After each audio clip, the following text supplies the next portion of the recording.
Programme मुकाबिल में खुशामदीद। मैं हूं रबिया एहसन और मेरे साथ मौजूद हैं आमिर मतीन। और आज के प्रोग्राम में जिन टॉपिक्स पे हम बात करेंगे उसमें सबसे पहले खुदा करे कि मेरी अर्ज़े पाक पर उतरे वो फसले गुल जिसे अंदेशाए ज़वाल ना हो। खुदा करे कि मेरे एक भी हम वतन के लिए, खुदा करे कि मेरे एक भी हम वतन के लिए हयात जुर्म ना हो, जिंदगी वबाल ना हो। मुल्क भर में जश्न आज़ादी और मार्का हक के हवाले से तकरीबात और तैयारियां, हुकूमती सतह पर खुसूसी एहतमाम। आज़ाद वतन तो मिल गया मगर खुशहाल पाकिस्तान के क़याम की कोशिशें आज तक बारावर क्यों ना हो सकीं। इस हवाले से आज के शो में बात करेंगे। इसके अलावा बात करेंगे इंसदाद दहशतगर्दी तरमीमी बिल कौमी असम्बली से कसरत राय से मंजूर। सिविल आर्म्ड फोर्सेज और आर्म्ड फोर्सेज को 3 माह के लिए मशकूक शख्स को हिरासत में रखने का इख्तियार दे दिया गया। तहरीक इंसाफ और मौलाना फजलुर रहमान की वाज़ेह मुखालफत। इस अहम कानून साजी के हवाले से क्या खदशात हैं, इस पर करेंगे तफसीली तज्जिया। किसी को भी वोट डाले, नतीजा कौन सा निकल आना है। गवर्नर सिंध की बढ़त में छुपा ये एतराफ हकीकत है या वोटर को मुस्तकबिल के हवाले से धमकी, समझने की कोशिश करेंगे। इसके अलावा बात करेंगे सेनेट पे चीफ जस्टिस की पेंशन और मराद की तफसीलात पेश। 2010 में पेंशन 5,60,000 जबकि 2024 में बढ़कर 23,90,000 तक पहुंच गई। मजीद क्या मराद शामिल हैं और बात करेंगे इस हवाले से। इसके अलावा वजीर खजाना और चीफ जस्टिस के दरमियान होने वाली मुलाकात के हवाले से भी बात करेंगे कि ये कितनी बड़ी अनहोनी है। ये तमाम टॉपिक्स हैं जो आज के प्रोग्राम में शामिल करेंगे आमिर साहब। लेकिन सबसे पहले जिस तरह से हम तैयारियां देख रहे हैं जोशो खरोश से, एक तो जश्न आज़ादी की और फिर मार्का हक का भी जश्न इसके साथ कंबाइन हो गया। So it's a big celebration now जी। 14 अगस्त जो है हमारे लिए बहुत ज़्यादा मनाई जाती है सालों से, अब तो दहाइयों से ये रवायत है। 14 अगस्त कल है मगर उसका मनाने का सिलसिला पहले ही कई दिन से शुरू हो जाता है और इस वक्त तमाम बड़े शहरों में, बड़े स्टेडियम्स के अंदर जो है, ख़ास तौर इस्लामाबाद में तो बहुत बड़ा एक मार्का हक के उसमें एक सेलिब्रेशन का सिलसिला जारी है और तमाम ही वहाँ पे पाकिस्तान की सिविल मिलिट्री सियासी जो एलीट है, क़यादत है, वो वहाँ पे मौजूद है। बिल्कुल खुशियाँ हैं, मनाई भी जानी चाहिए।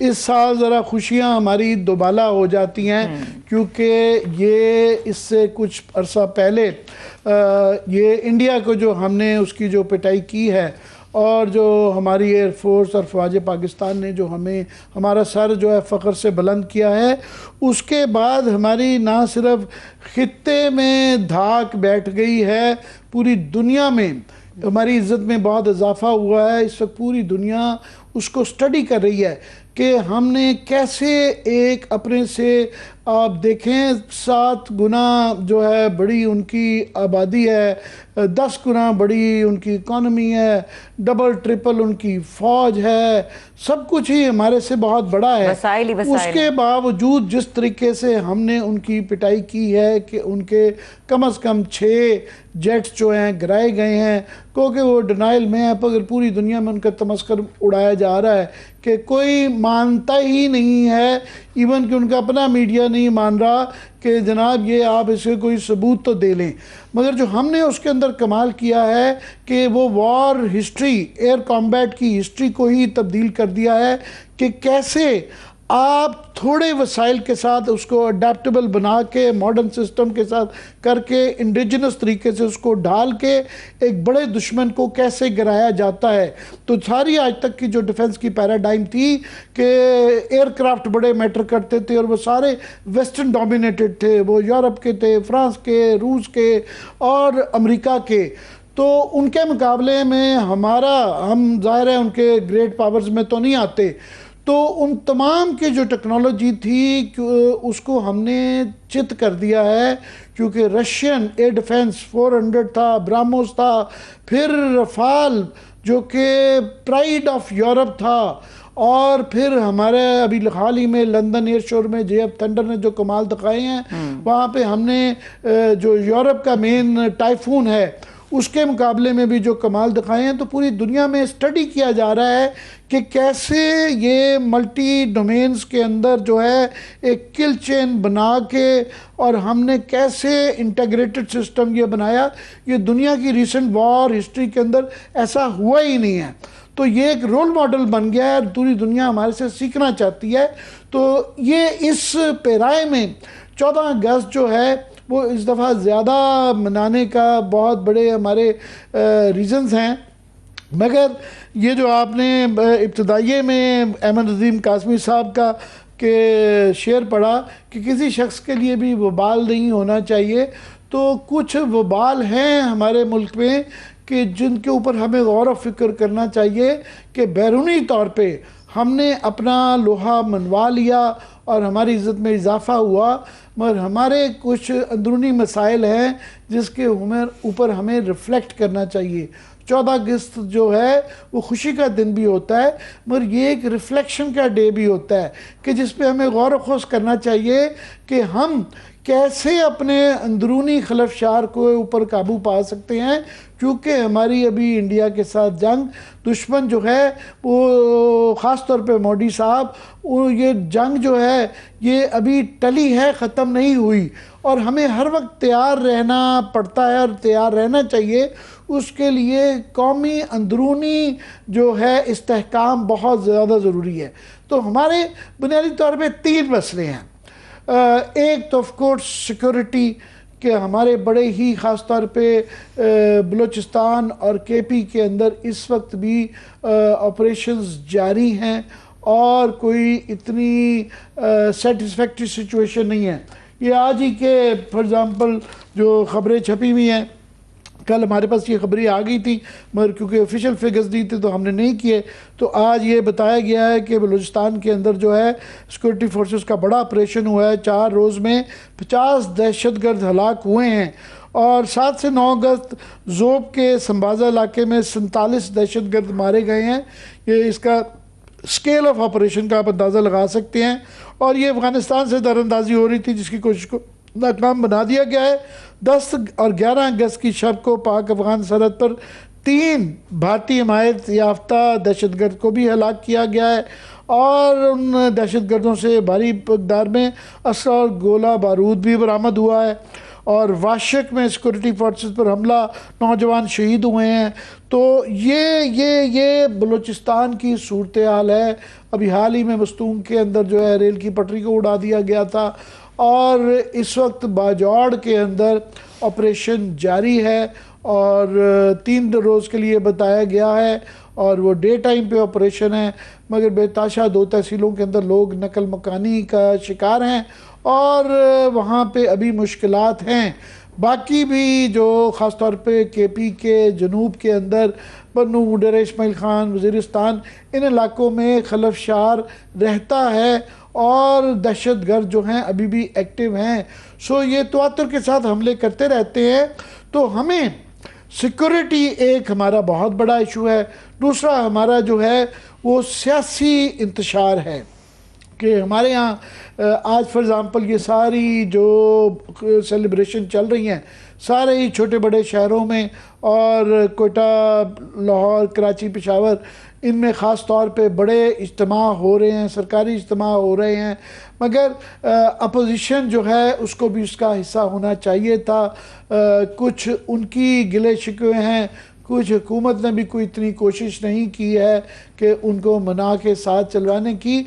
और ये एक हमारा मसला रहता है कि हमारे यहाँ सियासी अदम इस्तेहकाम है, ये एक हकीकत है। और अगर जब सियासी अदम इस्तेहकाम होता है उससे आपका इक्तिसादी अदम इस्तेहकाम भी रहता है। तो सियासी अदम इस्तेहकाम इसलिए कि हम इकनॉमिकली बड़ा वल्नरेबल हैं। दुनिया में इस वक्त टैरिफ वर्ल्ड वॉर चल रही है और उसकी वजह से एक री अलाइनमेंट चल रही है और हर मुल्क अपने मफाद के मुताबिक अपने आप को एडजस्ट कर रहा है और उसकी बुनियादी एक शर्त है कि अपना हाउस इन ऑर्डर करना। तो जब तक वो हाउस इन ऑर्डर नहीं है तो आप वल्नरेबल रहते हैं। हम ख़ास तौर पे बहुत ज़्यादा वल्नरेबल इसलिए हैं कि हमारे कर्ज़े बहुत ज़्यादा हैं। इस दफ़ा भी फॉर एग्ज़ाम्पल कल हमने जो डिस्कस किया कि स्टेट बैंक ने बताया है कि $8 बिलियन के उन्होंने मार्केट से जो है डॉलर ख़रीदे हैं और नोट छाप की। जब आप नोट छापते हैं मार्केट के अंदर नोट ज़्यादा आता है, 8 अरब डॉलर बहुत ज़्यादा नोट होते हैं, ये गालबन 30 खरब या कितने पाकिस्तानी रुपए बन जाते हैं। तो ये आप देखें कि उससे महंगाई बढ़ती है, ये महंगाई रुकती नहीं है। और ये जो रुपए हैं, ये डॉलर जो ख़रीदे गए हैं, ये इसमें से ये जो 8 में से तकरीबन 7 बिलियन डॉलर डेट रिटायरमेंट में रीपेमेंट के अंदर खर्च हुए हैं, 1 बिलियन डॉलर जो है रिजर्व्स में हैं। और हमने कल परसों बताया कि जो एसेंशियल कमोडिटीज़ हैं, ख़ास तौर पे फूड आइटम जैसा कि प्याज, टमाटर, सब्ज़ी, आलू, चीनी, सब कुछ 25 से 50% महंगाई बढ़ रही है। दूसरा, ये आज की मैं खबर देख रहा था कि ये वज़ीर ख़ज़ाना साहब ने इकरार किया है कि जी 41% जो है कर्जे के अंदर इजाफा हुआ है और ये बहुत ज़्यादा है। इसकी तफसीलात भी दी हैं। ट्रेड गैप आज की मज़ीद ख़बर है कि हमारा 44% बढ़ गया है। हमारी एक्सपोर्ट्स तो 32 बिलियन डॉलर की हो गई हैं, मगर हमारी इंपोर्ट्स बढ़ती जा रही हैं और ट्रेड गैप होता है, जिसका मतलब ये है कि हमारी जो फॉरेन एक्सचेंज की, फॉरेन रिजर्व्स की बड़ी वल्नरेबल सिचुएशन है। We not out of the woods, अभी भी मुश्किलात हैं। तो हम IMF की मरहून मिन्नत हैं। IMF को ने 1-2 खदशात का इजहार किया है कि हम उनकी शिकायत पहले नहीं, 2-3 शिकायत जो उनकी कंडीशंस थी वो पूरी नहीं कर रहे। मज़ीद कल उन्होंने एक हमारा एक करप्शन असेसमेंट की रिपोर्ट दी है, जिसके अंदर उन्होंने कहा है कि हमारे यहाँ कोई निज़ाम नहीं है, लूप होल्स हैं और हमारे जो रेगुलेटरी इदारे हैं, चाहे वो SECP है, स्टेट बैंक है, ये इनके यहाँ सिस्टम ही एग्जिस्ट नहीं करता उसकी शनाख्त करने का और उसका सदेबाब करने का। और ये यहाँ पे डीप रूटेड किस्म की स्ट्रक्चरल करप्शन है। अब ये IMF कह रहा है और ये किस्म की मैंडेटरी आ जा गया है, अगस्त तक का टाइम दिया है कि उसको दुरुस्त कर ले। सो हमारे सिक्योरिटी के इशू, हमारे पॉलिटिकल इश्यूज और हमारे इकोनॉमिक इश्यूज, ये जो 3 इश्यूज हैं, इनको मिल मिला के अगर देखा जाए तो बॉटम लाइन ये है कि हमें अंदरूनी मसाइल को हल करना है। तो फिर ये रियल सेलिब्रेशन बनती है। खाली पीली बड़ी अच्छी बात है, वो भी सड़कों के ऊपर आके लोगों को अपनी खुशी का इजहार करना चाहिए, चाहे मोटरसाइकिलें, शोर शोर कम मचाना चाहिए, एनवायरनमेंट का ख्याल रखना चाहिए, प्लास्टिक नहीं फेंकना चाहिए, बिल्कुल घर पे झंडे लगाएं, झंडियाँ लगाएं, रोशनियाँ लगाएं, जो मर्ज़ी करें, मगर साथ में ये जो मसाइल हैं इनके ऊपर भी गौर व फिक्र करना चाहिए, क्योंकि इनको गौर व फिक्र करके जो पाकिस्तान जिस मकासद के लिए बनाया गया था वो मकासद पूरे नहीं होते। जो आपने अहमद नज़ीम कादनी साहब का शुरू हफ्ते दाइये में पढ़ा हुआ है कि जब तक ये खुशहाली ये हर शख्स तक नहीं पहुंचती, जब तक पाकिस्तान का मिशन पूरा नहीं होता। डिस्कशन को आगे बढ़ाएंगे लेकिन इस ब्रेक के बाद।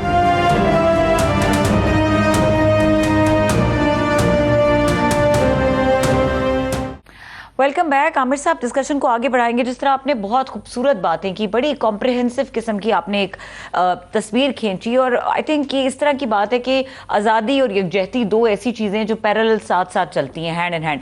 अच्छा, ये आज के दिन की मुनासबत के हिसाब से जो कौमी असम्बली ने इंसदाद दहशतगर्दी एक्ट तरमीमी बिल जो मंजूर किया है, इसके हवाले से, क्योंकि इस के ऊपर बहुत अपोजिशन भी हुई और बड़ी कसरत राय से मंजूर भी हो गया जी, ये कौमी असम्बली ने इंसदाद दहशतगर्दी एक्ट बिल का एक तरमीम करके ये इस बिल को मंजूर किया है। अभी इसको सेनेट में भी जाना है, मगर इसके मतलब काफ़ी सवाल हैं और मेरा ख्याल है क्योंकि इस वक्त 14 अगस्त की तकरीबात चल रही हैं, लोग खुशियाँ मना रहे हैं और खुशियाँ मनाने का हक भी है, तो इसको अगर 2-3 दिन आगे कर लेते तो कोई फ़र्क नहीं पड़ता था कि ये इस पे, और दूसरा इस पे बहस भी अगर अच्छी तरीके से करवा ली जाती, जिस तरीके से फौरी तौर पे पेश कर दिया गया और मंजूर भी ज़ाहिर है हो गया, हुकूमत की अक्सरियत इसके साथ थी, तो अगर कायमा कमेटी में ये बैठ जाता, डिस्कशन हो जाती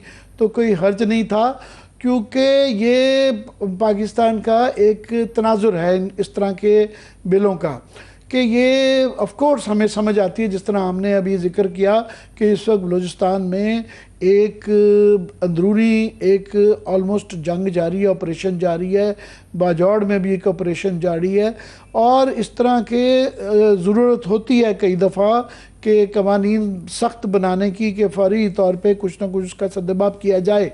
मगर एक पाकिस्तान की और तारीख रही हुई है कि इस तरह के जब कवानीन बनते हैं तो उनका एक मिसयूज़ होता है, और बहुत ज़्यादा मिसयूज़ होता रहा है।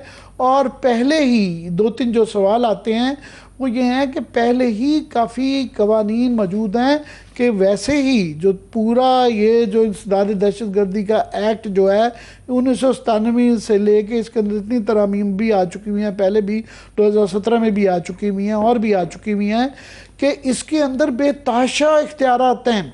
और वैसे ही ये कानून जब ये इस तरह की अदालतें भी दहशतगर्दी की अलहदा की जाती हैं तो उसके पीछे फ़लसफ़ा ये होता है कि जी आम अदालतों से इंसाफ में देर लगती है, और चूँकि दहशतगर्दी के मसाइल ऐसे होते हैं कि वहाँ देर नहीं की जा सकती, तो इसलिए ये अदालतें बनाई जाती हैं और इस तरह के कवानीन बनाए जाते हैं। मगर हमने देखा है कि इस कानून का इतना मिसयूज़ हुआ कि आपने इसको सियासी कारकुनों के लिए भी इस्तेमाल किया, ज़ाती दुश्मनियों के लिए भी इस्तेमाल किया, कि जो आम जराइम होते हैं उसके अंदर आप उसको कोई एंटी टेररिस्ट एक्ट की दफ़ा लगा दी जाती है तो ताकि वो नॉन बेलेबल हो जाता है, ज़मानत नहीं मिलती है। तो ये एक तनाजुर है जिसकी वजह से सवाल है। अब इसके अंदर बिल में है क्या, पहले मैं ये ज़रा थोड़ा सा बता दूं कि अब इसमें शक की बुनियाद पर फोर्सेस को 3 माह तक हिरासत का इख्तियार मिल गया है, और ठोस सबूत पर JIT मंजूरी से हिरासत 6 माह तक बढ़ाई जा सकती है। ये ठोस सबूत का भी नवीद कमर साहब ने इस पे पॉइंट आउट किया कि आप ये सिर्फ सस्पेशन के ऊपर या आप शक की बुनियाद पे आप किसी को इस तरह नहीं पकड़ सकते। तो ये उन्होंने ये शिक डलवाई, और इसकी मज़ीद तफसीलात ये हैं कि मुसल्लह अफवाज सिविल आर्म फोर्सेस किसी भी शख्स को हिफाजत में रखने का इख्तियार हासिल हो गया है। प्रिवेंटिव इसको कहते हैं कस्टडी, कि आप इस शक पे कि ये कोई प्लानिंग ना करे, प्रिएम्प्टिव अगर आपके पास ये सबूत हैं तो उसको पहले ही गिरफ्तार किया जा सकता है, प्रिवेंटिव। ये अभी हाल ही में हमने देखा कि ये 14 अगस्त की मंसूबा करने के ऊपर, कि 14 अगस्त को एहतजाज करने का मंसूबा करने के ऊपर पिंडी के ऊपर FIR दर्ज करके लोगों को गिरफ्तार किया गया। और पहले ही जो है सूबे के अंदर, बलूचिस्तान के अंदर मेरे ख्याल में जो मुझे याद पड़ता है एक कानून बन चुका हुआ है जिसके अंदर बेताशा सिक्योरिटी फोर्सेस के बाद इख्तियार आता है लोगों को उठाने के, तफ्तीश करने के और उसके बाद सज़ा दिलवाने के। अब जो इसके अंदर मज़ीद इजाफा हुआ है, मुल्की सलामती, दिफा, अमनो अमान, अगवा बराए तावान और टारगेट किलिंग में मुलव्वस अफराद को हिरासत में रखने की इजाज़त हो गई है। और तहकीकात में SP रैंक का पुलिस अफसर, खुफिया एजेंसियाँ, मुसल्लह अफवाज और कानून नाफिज करने वाले इदारे शामिल होंगे। और ये एक सेक्शन 11 है, इसकी एक ज़ैली शिक है, उसमें तरमीम मंजूर कर ली गई है। 3 साल के लिए इसके अंदर सनसेट क्लॉज लगाई है कि ये नाफिजुल अमल होगा 3 साल के लिए। और ज़ेर हिरासत शख्स मुद्दत आर्टिकल जो है उसकी ठोस शवाहद की बुनियाद पे 6 माह तक ले जाई जा सकती है। और अब इसके ऊपर जो है मैंने जैसे कहा कि पहले ही कवानीन मौजूद हैं और फिर पीका मौजूद है। पीका के अंदर भी बेताशा इख्तियारात हैं। यहाँ कानून बनाने का और इख्तियारात का इतना मसला नहीं है जितना कि मिसयूज़ का और एक्सिक्यूशन और इम्प्लीमेंटेशन का है। एक बहुत बड़ी बहस रहती है कि ऑफ कोर्स वहाँ पे बड़ी सूरत हाल जो है वो तशवीशनाक है, मगर एक बहुत बड़ा तबका है जो कहता है कि इसका हल जो है वो सियासी तौर पे भी ज़्यादा देखना चाहिए। तो सियासी हल की तरफ जो है वो ज़रा गौर कम किया जाता है। इसी वजह से आप देखें बहुत सख्त किस्म का रिएक्शन आया है। मैं इसी तरफ आऊंगी आमिर साहब, अगर आप मुझे सवाल की इजाजत दें कि देखिए पीपीपी ने, पीएमएल-एन ने मुश्तरका तौर पे इस बिल को मंजूर किया। पीटीआई का समझ आता है कि वो क्यों मुखालफत कर, मौलाना फजलुर रहमान ने क्यों इसकी मुखालफत की? जी, वो मौलाना फजलुर रहमान ने ना सिर्फ मुखालफत की, बहुत सख्त अल्फाज में की। पीपल्स पार्टी का अब ये रह गया हुआ है, एक वतीरा बन गया है कि उन्होंने सोच लिया हुआ है कि वो इस हद तक आगे जा चुके हुए हैं कि उनको भी नून लीग की तरह अब कोई परवाह नहीं है। वो कह रहे हैं कि बस जब तक ये सियासतदारी की पीपल्स पार्टी है, सो पावर में रहना, इख्तियार में रहना सबसे इम्पॉर्टेंट है। तो इससे पहले भी वो पार्टनर्स इन क्राइम थे 27वीं तरमीम के अंदर, जो उसके अंदर उसकी बड़ी कंट्रोवर्शियल शिकें हैं। उससे पहले भी जो कवानीन पीका के अंदर भी वो तमाम शामिल थे। तो उन्होंने तो 2 मिनट नहीं लगाए, ये इसके ऊपर जो है साइन कर दी। हाँ, मौलाना फजलुर रहमान ने जो है बड़े सख्त अल्फाज में उन्होंने कहा, जी कोई भी इदारा किसी को भी गिरफ्तार कर ले और साबित वो शख्स करेगा कि वो बेगुनाह है।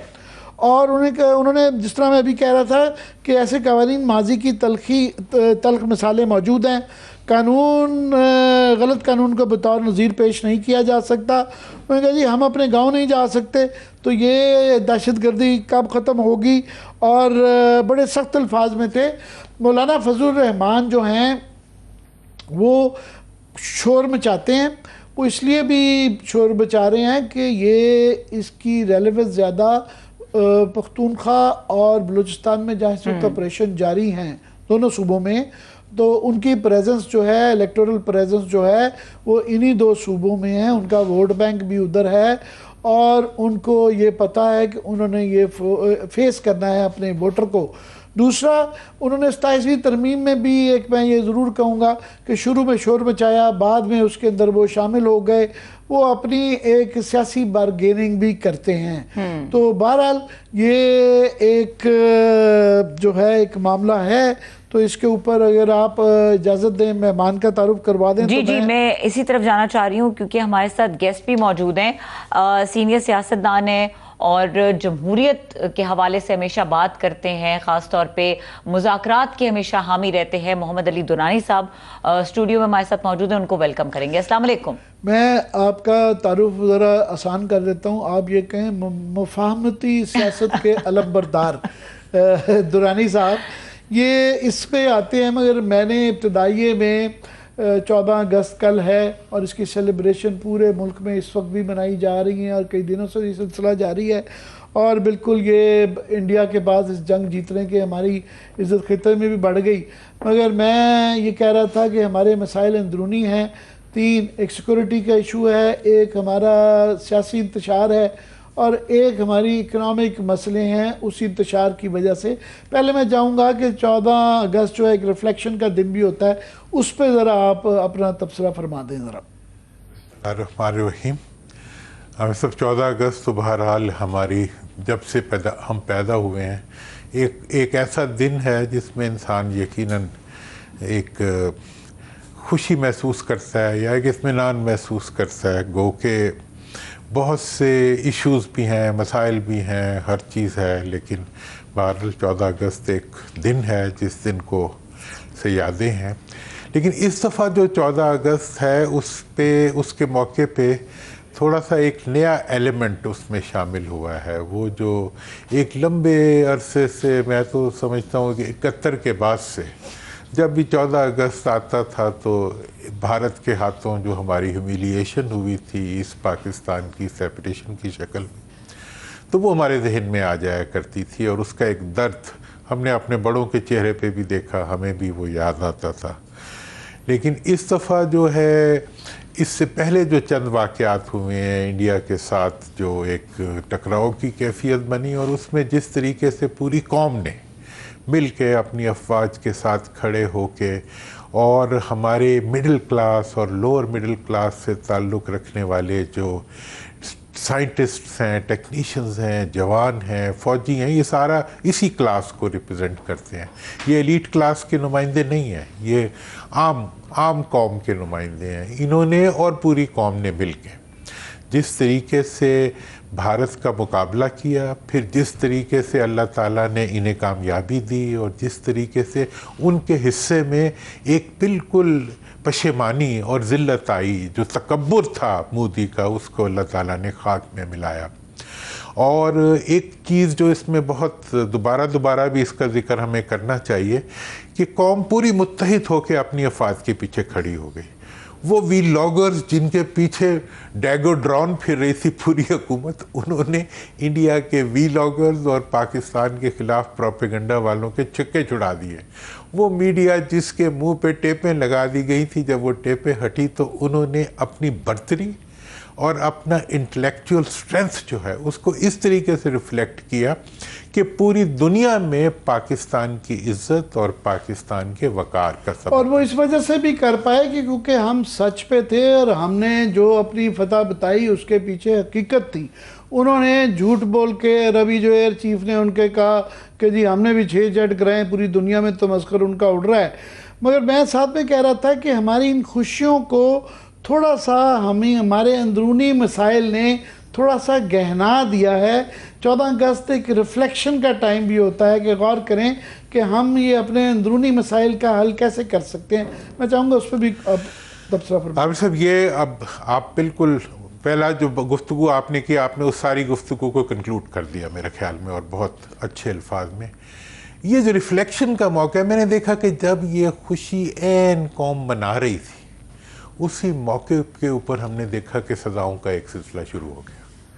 वो सज़ाएं जो 2 साल से लटकी हुई थी, जिनके अंदर प्रोसिक्यूशन मुकम्मल नहीं हो रही थी, वो हुआ। उसके बाद एक इंतकामी जो इक़दामात थे, उनका एक लामतनाही सिलसिला शुरू हो गया।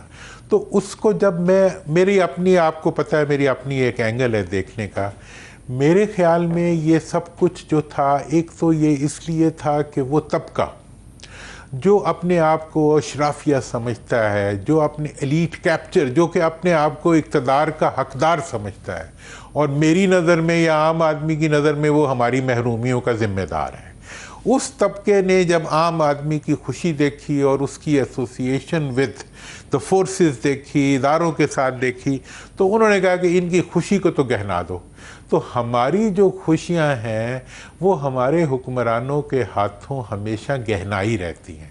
कभी एक्सपोर्ट कर देते हैं, कभी गंदम चुरा लेते हैं, कभी बिजली सस्ती का ऐलान करके महंगी कर देते हैं। आप ये कह रहे हैं कि ये जो सेलिब्रेशंस का ये दौर चल रहा था और हमें खुशियां मनाने देते, उससे ये जो एकदम से सज़ाएं देगी और अभी इनके ये जो सारी खुशियां मनाई जा रही हैं, इसमें अपोजिशन नहीं नज़र आ रही।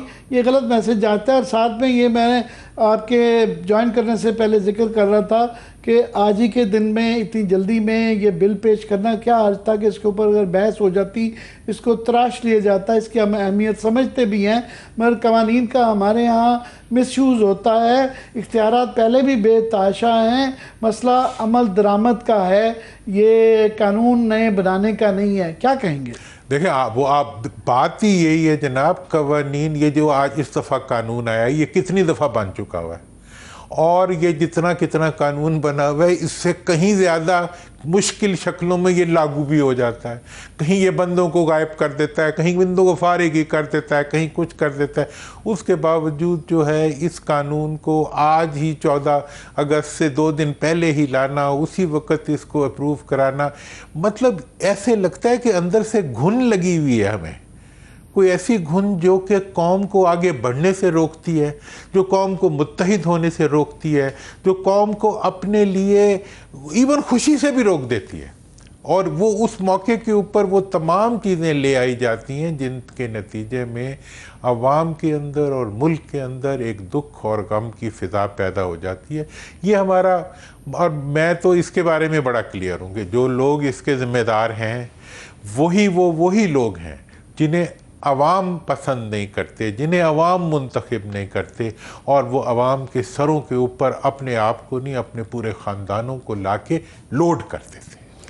ये बिल्कुल इसमें जो मुआशरे, जो जमहूरी मुआशरे होते हैं, उनके अंदर सबसे ज़्यादा हर एक की ज़िम्मेदारी होती है, हर एक ने अपना किरदार अदा करना होता है।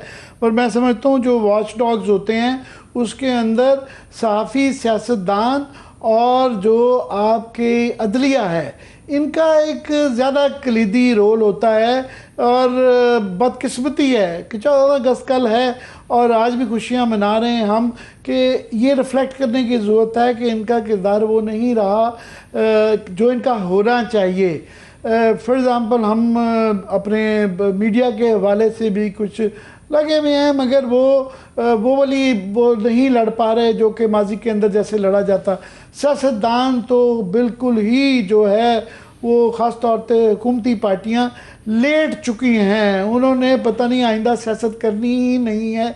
ये क्लियरली नून लीग और पीपल्स पार्टी की पॉलिसी में नज़र आता है। जब इसमें तरमीम आई और इतनी मिसालें दी जा सकती हैं जिसके ऊपर रोशनी नहीं पड़ती, हाथी को छोड़ के हाथी की दुम पकड़ने वाली बात है।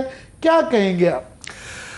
आमिर साहब, 26वीं आईनी तरमीम, और देखें आपने वो कहा कि साकिब निसार साहब से शुरू नहीं हुआ करेक्शन के लिए, इफ्तिखार चौधरी साहब के ज़माने। हाँ बिल्कुल, थैंक यू। हाँ, वो हर फंक्शन में माशाल्लाह वो मौजूद होते थे और मतलब बड़ा उनका भरपूर पार्टिसिपेशन होती थी, बनने के लिए भी और उसके बाद भी। चलें, वक्त गुजर गया।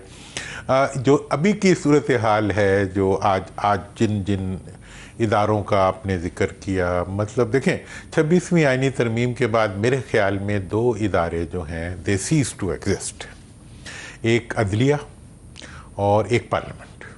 दोनों जो हैं इस वक्त वो मौजूद हैं, गो के नहीं है। और फोर्थ पिलर मीडिया के हाथ पीछे से बंद मीडिया को थोड़े दिन खोला था आपको इंडिया के लिए, आप पता नहीं फिर बंद गए होंगे, तो आई डोंट नो। इंडिया के साथ खोला तो आपने बड़ी अच्छी जंग की, हमें भी बड़ी उसमें से एनर्जी मिली। दूसरी चीज़ ये है कि इस वक्त जो ग्रुप आप उस ट्रांसमिशन में मौजूद थे, मैं तो बहुत कम कहीं, जिसमें कि इलेक्शन की ट्रांसमिशन हमने इकट्ठी की थी। बिल्कुल, रात के वक्त जब रिजल्ट आ रहे थे तो मैंने एक अर्ज़ की थी आपकी खिदमत में कि वो हुकूमतें जो किसी के कंधे पे बैठ के अवाम की सपोर्ट के बगैर इक़्तिदार में आती हैं, तो थोड़े दिनों बाद वो कंधे जो हैं वो थक जाते हैं, और अगर अवाम की सपोर्ट ना हो तो फिर इस डेड वेट को उठाना वैसा ही होता है जैसे किसी फौजकी के बाद किसी मुर्दे को घर में रखना। तो आज जो चीज़ मुझे महसूस हो रही है वो ये है कि हुकूमत इस वक्त फ़िक्रमंद हो रही है कि उसका वज़न उठाने वाली कुव्वतें जो हैं वो उसका वज़न उठा के थक गई हैं। दूसरी चीज़ जो एक इम्कान होता है, ये सुनते हैं हम कि फ़िक्रमंद हो रही है, और जब उस ख्वाजा आसिफ की तरफ से इस तरह की स्टेटमेंट्स आती हैं, जो हाल ही में उन्होंने अपने ही 2 वज़रा जो कि नून लीग के थे उनके ऊपर इनडायरेक्टली एक ये पुर्तगाल की जायदादों के हवाले से जो अटैक किए, तो ये इसमें आप क्योंकि बाखबर आदमी हैं, इसमें आप समझते हैं कुछ इस तरह की दरारें हैं? देखें जी, मेरी सबसे बड़ी खबर का जरिया तो नून खुद है और आपका भी वही है। अच्छा जी, और अगर आप नून के ज़राए से पूछें और मालूमात करें तो वो तो बताते हैं कि एक तो बड़े मियाँ साहब बहुत नाखुश हैं और परेशान हैं। दूसरा, वो अपनी कामयाबी ये भी बताते हैं कि वज़ीर ख़ारजा जो हैं उन्होंने अपने ऑफिस को बिल्कुल अपने तहत कर लिया है और तमाम उसके अंदर इंटरवेंशंस जो होती थी उनके रास्ते उन्होंने रोक दिए। ये भी उन्हीं की खबर है। तीसरी खबर वो ये भी बताते हैं, वो कहते हैं कि जो 26वीं तरमीम में जो 5 साल वाला एक अमेंडमेंट थी उसमें हमने पिन लगाई हुई थी, तो अभी वो एप्लीकेबल नहीं है मौजूदा सूरत हाल के ऊपर, तो इसके लिए जो है दोबारा सारा मामला हमारे पास आएगा। तो इस लिहाज से उन्होंने अपने आप को एक नए सिचुएशन के लिए, बड़े मियाँ साहब का वैसे ये भी ख्याल है कि इस वक्त अवाम के अंदर अगर आप हुकूमत में आ गए हो, आपको हुकूमत मिल गई है, तो आप तो ये कह रहे थे कि इस हुकूमत के ज़रिए हम इतना परफॉर्म करेंगे कि अवाम के अंदर हमारी मकबूलियत बढ़ जाएगी। ये था ना उसका सारा जो रैशनल था हुकूमत में आने का। उस रैशनल के रखते हुए हुआ ये है कि आपकी दुनिया में भी बात उड़ गई है। वो तो ऐसी उड़ी है, मगर वो जो मियाँ साहब का दोनों जो हुकूमती पार्टी का जो उनका ख्याल है कि उन्होंने तरीक़ाकार ढूंढ लिया और वो समझते हैं ये फॉर्म 45 वाला सिलसिला रहेगा। वो कहते हैं कि वोट देने की तकल्लुफ़ ना करें, क्योंकि दे भी लेंगे अगर आप तो वो गिने ही नहीं जाएंगे। ये ओपनली, ये गवर्नर साहब जो है ना, ये ओपनली कह रहे हैं। देखें, ये बहुत से लोग ओपनली कह रहे हैं, ये हुकूमत में बैठे हुए लोग भी ओपनली। पर्दा तो रखा जाता था दुरानी साहब। ये तो वैसे ही है ना, सोने के अंदर तांबा तो मिलाते हैं, इनका तो सोने का बिजनेस भी है। तो तांबा वो जो है वो इंडिया का गाना है, डॉल में पित्तल दी दुनिया पित्तल दी। ये पित्तल के सियासतदान है, पित्तल के सियासतदान है, सोने वाला तो कोई चक्कर ही नहीं है। हाँ, तो ये तो पित्तल के सियासतदान है, तो चलो उन्होंने कह दिया पित्तल के है तो ठीक है, तो वो टसोरी नहीं होंगे, वो पितली हो जाएंगे। लेकिन ये है कि इस सारे सीन के अंदर जो सूरत हाल है इस वक्त, लेकिन मैं ये बता दूं आपको कि ये पित्तल जो है ना, ये काठ की हंडिया जो होती है, ये बार बार नहीं चढ़ा करती, चढ़ती भी है। और दूसरी बात यह है कि आवाम का मैं मूड देख के आपको बता रहा हूँ, आप उन्हें नहीं दबा पा रहे, आप उन्हें नहीं अपनी मर्जी के वोट की तरफ नहीं ला पा रहे। बड़े मियाँ साहब का सबसे बड़ा दुख ये है, वो कहते हैं कि अगर तुम लोगों ने 47 पे तो आके बैठ गए हो, ये बताओ कि अगली दफ़ा किस पे आके बैठोगे। और अगर मैं आवाम में ही ना जा सकूं, मैं आपको बेनज़ीर भुट्टो साहबा का एक वाक़या सुनाता हूँ कि वो जब वो यहाँ पिंडी तक सफ़र करके आई थी बाय रोड, तो वो बहावलपुर आई, तो उस वक़्त तक उन्हें वो गाड़ी में से निकलने ही नहीं देते थे सिक्योरिटी के बेस के ऊपर। तो एकदम से वो बाहर निकल आई, तो उन्हें सिक्योरिटी वालों ने कहा कि आप क्यों निकल आए? उसने कहा I am losing my contact with my people, कि मैं अपने अवाम से अपना राब्ता खो रही हूँ। बैन ही वो सियासतदान जो अवाम के बीच में जा ना सके, जो अवाम की नज़रों से नज़रें मिला ना सके, उसके कर्ब को तो आप महसूस करें। बिल्कुल। ये साहब आपने इसको बड़ा अच्छा समअप कर दिया है। मुझे इस पे आपकी मेरी बहस जारी रहेगी कि मियाँ साहब इस चीज़ पे फिक्रमंद हैं। मेरे ख्याल मियाँ साहब बड़े खुश हैं कि उनके असासे बच गए हैं, उनके मुकदमात ख़त्म हो गए हैं, और वो कंधों पे जिन्होंने बैठाया है, आप कह रहे हैं आपके बकौल वो परेशान हैं, जो कंधों के ऊपर बैठे हुए हैं वो लुडियाँ डाल रहे हैं, वो ऐसे ही रखेंगे, रखना चाहते हैं। बहुत बहुत शुक्रिया आपके वक्त देने का। जी बहुत शुक्रिया। मोहम्मद दुरानी साहब हमारे साथ मौजूद थे और इस वक्त प्रोग्राम का वक्त खत्म हो गया। देखने के लिए शुक्रिया, इजाज़त दीजिए, अल्लाह हाफिज़।